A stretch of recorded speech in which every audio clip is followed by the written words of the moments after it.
আসসালামু আলাইকুম ওয়া রাহমাতুল্লাহি ওয়া বারাকাতুহু। প্রিয় দিনী ভাই এবং বোনেরা, আজকে আমরা জানবো জিলহজ মাসের খুবই গুরুত্বপূর্ণ একটি ইবাদত, সেটা হচ্ছে তাকবীরে তাশরিক।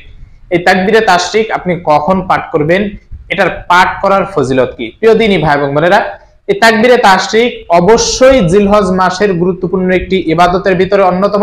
কারণ প্রিয় নবী সাল্লাল্লাহু আলাইহি সাল্লাম বলেছেন যে জিলহজ মাসের 1 তারিখ থেকে 10 তারিখ পর্যন্ত এই প্রথম 10 দিন আল্লাহ তাআলার কাছে অত্যন্ত গুরুত্বপূর্ণ এবং এই ইবাদতগুলো এতটাই পছন্দনীয়, এর থেকে মূল্যবান বা দামি ইবাদত আর কোনো ইবাদত নেই। অতএব প্রিয় দিনী ভাই এবং বোনেরা, এই ইবাদতের ভিতরে 9 জিলহজ ফজর থেকে নিয়ে 13 জিলহজ আসর পর্যন্ত একটি ইবাদত হচ্ছে এই তাকবীরে তাশরিক। তাকবীরে তাশরিক 9 জিলহজ ফজর থেকে 13 জিলহজ আসর পর্যন্ত মোট 23 ওয়াক্ত ফরজ নামাজের পরে সঙ্গে সঙ্গে সালাম যখন ফিরাবেন সঙ্গে সঙ্গে পড়ে আপনি উচ্চ স্বরে পড়বেন। যারা পুরুষেরা রয়েছেন, মহিলারা অনুচ্চ শব্দে পড়বেন। এটা একবার পড়া ওয়াজিব। যদি কোনো ব্যক্তি না পড়ে তাহলে সে এই ওয়াজিব তরক করার কারণে গুনাহগার হবে, তার কঠিন শাস্তি পেতে হবে। অতএব প্রিয় দিনী ভাই এবং বোনেরা, চেষ্টা করবেন অবশ্যই অবশ্যই এটা পড়ার জন্য। যদি কেউ না পারেন, স্ক্রিনে আমি দিয়ে দিচ্ছি, আপনি বাংলায় লিখে নিবেন, লিখে এরপরে আপনি ভালোভাবে এটা মুখস্থ করে ফেলবেন, অথবা আপনি দেখে দেখেও এটা পড়তে পারেন। তাকবীরে তাশরিক হচ্ছে আল্লাহু আকবার, আল্লাহু আকবার, লা ইলাহা ইল্লাল্লাহু, আল্লাহু আকবার, আল্লাহু আকবার, ওয়ালিল্লাহিল হামদ।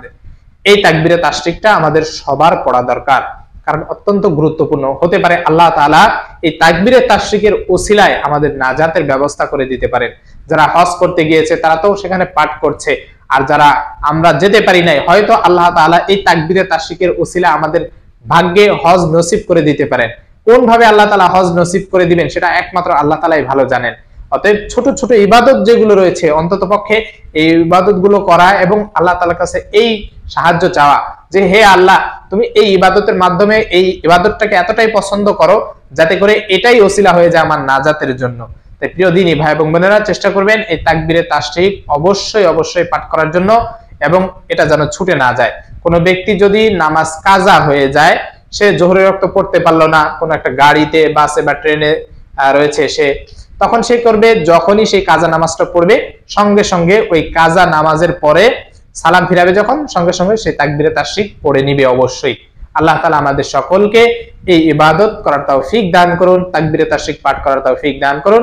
আমিন ওয়া আখির দাওয়ানা আলহামদুলিল্লাহি রাব্বিল আলামিন। আসসালামু আলাইকুম ওয়া রাহমাতুল্লাহি ওয়া বারাকাতুহু।